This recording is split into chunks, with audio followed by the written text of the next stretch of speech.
estudios. A ver, estamos aquí en el marco del Año México-Colombia, ¿no? Ya habíamos hecho alguna cosa anteriormente, vamos a seguir haciendo. Y esto no se debe nada más a que somos latinos y hablamos español, sino que yo parto de que, sobre todo en este tema además, aunque no tenemos historias paralelas, y no tenemos si tenemos rasgos similares, pero no hemos vivido la violencia igual, ¿no? Creo que sí tenemos un ámbito en donde hay cosas que nos son sumamente comunes. Y déjenme establecer además el por qué, también se preguntarán. Estamos en la presentación de este libro, vamos a tener una actividad que tiene que ver con un concurso de universidades en México y en Colombia relacionadas a la violencia. Vamos a tener igual también música y cosas relacionadas para estar bien en el marco. Pero esto lo hacemos en alianza con la Fundación Marco Ospina ProArte. Y aquí está su presidenta Lina Ospina, su directora Zoraida Gutiérrez, a las que agradezco mucho que confíen y que estén aliadas con la comisión para este tipo de eventos. A ver, y es ProArte. Y decimos, y bueno, ¿y por qué estamos aquí? Y en el libro, y las violencias, y que nosotros que también aportamos, aparte de los dichos en los hechos, nuestro vínculo con Colombia, con nuestro tercer visitador, ¿no? ¿Por qué en el arte? Porque ya lo decía Emma al principio, la violencia hoy en países como México y como Colombia están tan enraizada, tan metida en nuestra vida cotidiana, ¿no? Que pues naturalmente no puede dejar de tocar el arte para representarla, pero también el arte para sanarla. Y eso es, digamos, la manera y la parte más importante de por qué, por qué tenemos esta alianza, por qué estamos aquí y por qué estamos hablando de esto y realizando estas actividades que vamos a realizar. Aquí lo vemos en el arte gráfico, pero decía en algún momento y se decía que empezando el año 2000, autoras tan importantes como Laura Restrepo en Colombia, con su libro Delirio, ¿no?, marcaba en la literatura algo que ya después Gabriel Vázquez y otros muchos han retomado en la propia Colombia, en términos del impacto psicosocial en las familias y en el orden social de la violencia, digamos, constante, esto en el Estado, en este país, pero también nosotros tenemos gentes como Cristina Rivera y muchos otros autores que también están enmarcando cómo a través exactamente de la cultura, el arte y otro tipo de expresiones vamos viendo los impactos de esta normalización en muchos casos de la violencia. ¿Qué es importante de este estudio, en este marco? A ver, y ahí vamos a parte de los datos relevantes de normalización. Hay un planteamiento que dice, primer principio, hay violencia en las escuelas desde la primaria, luego sube un poco en la secundaria, baja un poco en educación media superior y baja un poco más en la educación superior en las universidades. Sin embargo, cuando se les pregunta, esto se hace a través de la sumatoria que el propio instrumento que nos platicaba Arcelia va explorando. Es decir, primero te pregunta, ¿has sido violentado? Y en la mayoría, ni siquiera 2 de cada 10, tanto de mujeres como hombres, te dicen, no he sido violentado. No, ya cuando vas preguntando, pues te das cuenta que 8 de cada 10 han sufrido alguna versión de violencia en la universidad. ¿Qué es en eso es una parte importante, porque estamos hablando igual de una incidencia muy significativa y muy poco estudiada con relación a las violencias en las escuelas. Entonces, el primer punto es decir, hay violencia en las universidades, sí, está poco estudiado y tenemos que estudiarlo, ¿no? Y además, parte de una lógica fundamental, y creo que lo retomaba igual Samir en lo que estaba planteando, y es, en primer lugar, esta normalización, en donde además parte de lo que es en la universidad ya no toman en cuenta las preparatorias, estamos hablando entre comillas de adultos, y entonces la percepción social es, pues ya están grandecitos, pues así se llevan, ¿no? Y además lo trasladan así, se llevan, porque ese es el otro punto. Aquí no estamos hablando nada más de acoso escolar, de bullying, violencia entre pares. Estamos hablando de un contexto de violencia dentro de las escuelas y las instituciones, que va más allá del individuo, que va más allá de cómo me llevo yo con Arcelia y si aguantamos o no el golpe, ¿no? O la burla, ¿no?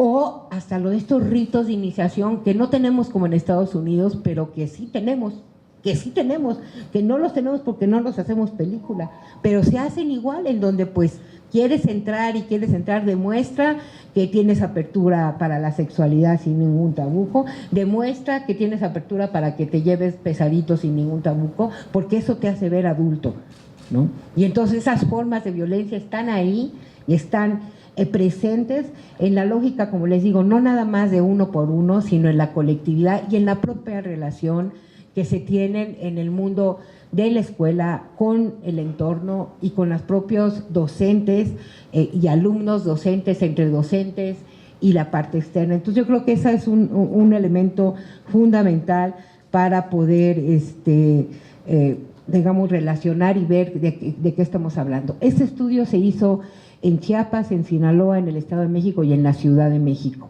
Y lo que está planteando es que básicamente no tenemos mucha diferenciación entre si estamos hablando de la zona sur o de una megaciudad como pues metrópolis, como puede ser la nuestra, o de algún estado del norte donde simbólicamente pensamos que hay más incidencia de violencia. Sí hay algunas diferencias, pero la verdad es que las diferencias son mínimas. Si no podemos hablar más que de que lo que nos está arrojando el estudio es que esto sucede aquí y sucede a lo largo de todo el país y tiene una lógica de repetición, y esto es lo que nos está aportando. Importante, tres cosas a resaltar nada más para cerrar con la parte de lo que el estudio nos arroja, y es uno, que 7 de cada 10 de los jóvenes y las jóvenes que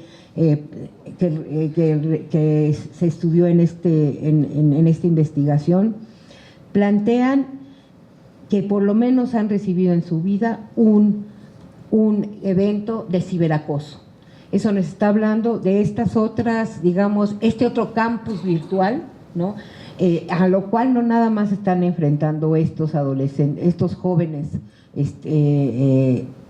adultos, sino también y sobre todo los niños y los adolescentes en el mundo, incluyendo naturalmente en México y en Colombia en este caso. El otro dato que es importante es que el 64% de los hombres indicaron que la culpa de la violencia la tiene de quien la provoca. Es decir, si me violentan es yo porque hice algo, ¿no? O provoqué algo, o vengo de minifalda, ¿no? O dije que sí, pero no, o sea, ¿no? Entonces, si la culpa de la violencia está en quien provoca la violencia y no quien ejerce la violencia. Y esto es súper importante de retomar, porque acuérdense que uno de los elementos importantes según las encuestas de violencia en el país es que tenemos una alta incidencia en violencia en el noviazgo, es la mayor, y lo vemos en las escuelas, ahora sí que cómo se llevan, ¿no? Y cómo justifica exactamente este nivel de violencias en las universidades. Y lo otro que también preocupa es que no alcanza la mitad de las alumnas y los alumnos de las universidades que conozcan normas de convivencia dentro de las universidades, ¿no? Y entonces eso pues también preocupa y preocupa en demasía. Importante, por ejemplo, combinar este tipo de resultados con lo que nos arrojó el primer diagnóstico de la implementación del protocolo para la atención de casos de violencia de género en la UNAM, en donde a partir de las denuncias presentadas entre el 2016 y el 2017 bajo este protocolo en la universidad, nos damos cuenta que básicamente hay si las mujeres, y sobre todo porque eso tiene que ver con violencia de género, son las que más, digamos, están denunciando este tipo de violencias, que la mayoría, si bien es cierto, se da en el ámbito académico, estamos hablando ahí de una división que es importante resaltar. Es entre pares, o sea, entre estudiantes, pero también es este tipo de violencia de género entre académicos y las mujeres que están siendo agredidas, las estudiantes, y entre trabajadores administrativos de la universidad que lo están planteando. Yo creo que este tipo de estudios, este tipo de diagnósticos hoy apenas están teniendo una visibilización y creo que nos apuntan a varias cosas. Aquí en México, así como en Colombia, como lo compartió Samir, tenemos varias tesis ya de la Corte relacionadas a violencia escolar. La totalidad de ellas, no hay ninguna de educación superior. La totalidad de ellas son en educación básica y bueno, ya tenemos por lo menos desde ahí definiciones. No toda la violencia escolar, lo plantea la Corte ya reiteradamente, es bullying, porque hay una tendencia a que la sociedad ahora plantee y como sociedad justifiquemos que son ellos los que se llevan así y por lo tanto nosotros no, la violencia escolar se deriva nada más a cómo se tratan los niños entre ellos, los adolescentes entre ellos, ¿no? Y ni siquiera, como les digo, se habla de jóvenes, ¿no? Lo otro es también las sentencias de la Corte Mexicana relacionadas a lo que es el papel de la institución. No estamos hablando de problemas individuales o entre pares, estamos hablando de una violencia que por ser institucional tiene que tener una alta responsabilidad de las instituciones del Estado. Y esto quiere decir que las sentencias están apuntando no a cómo tienes que seguir, digamos, la investigación en lo que tiene que ver con los individuos, sino más bien en cómo las instituciones son responsables, así como de enseñar matemáticas, de enseñar convivencia, de regular y mediar sobre los procesos de consenso social y de educación social en el marco de lo que es hoy por hoy sigue siendo la institución en términos de educación que plantea un estándar, que habla de la protección de los derechos en todos sus sentidos. El derecho a la educación cruza por el derecho a la vida libre sin violencia en todos los espacios. Si no, básicamente en lo que estamos fallando es en educar, ¿no? Y entonces las sentencias igual mexicanas están hablando de eso. Este asunto no es un asunto privado, esto es un asunto público y en esa lógica, por eso es un asunto de derechos humanos, ¿no? E invitamos y estamos muy contentos de poder ser esta comisión un espacio para discutir algo que no se está discutiendo y algo que tiene que seguirse discutiendo, porque como les digo, hoy las instituciones también de educación superior están a cargo exactamente de que esta convivencia sea una convivencia pacífica, tal y como la queremos afuera. No podemos permitir más una vida esquizofrénica, ¿no? En donde acá tienes ciertas lógicas y en el otro lugar no las tienes y está totalmente desaparecido. Si nosotros queremos construir paz, la tenemos que construir en la familia, la tenemos que construir en las escuelas, las tenemos que construir en las calles. Y si no lo hacemos de esa manera, no vamos a construir paz.